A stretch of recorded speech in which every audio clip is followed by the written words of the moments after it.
performance goals are important. Try to get them as early as you can. They give you a lot of direction. So not having goals means to some extent you're kind of undirected, and you're better off to have goals early. It's also something people need to think about.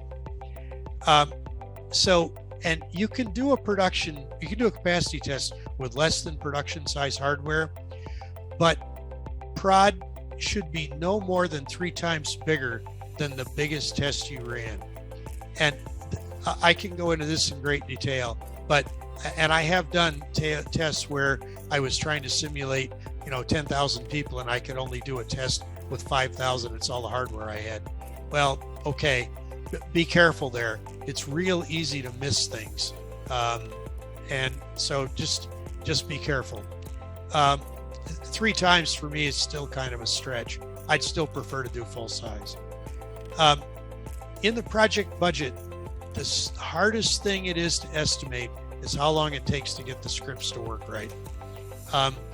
You're probably not going to bother to test the easy stuff.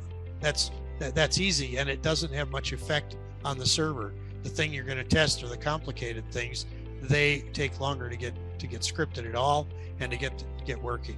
So that's going to be the hardest thing probably to estimate. Get to it as early as you can, so you've got time.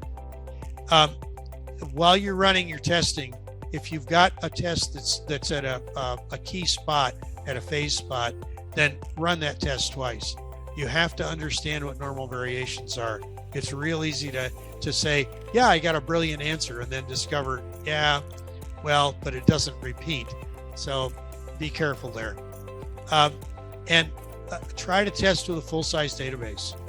As tables get bigger, databases slow down. There's other things that are starting to happen in there, and the rate or the spots sometimes can be surprisingly hard edges.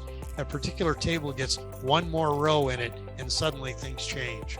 It has to do with the way that the database optimizes queries, and it's kind of hard to find them. But when you find one, it's very disappointing if you weren't planning on it.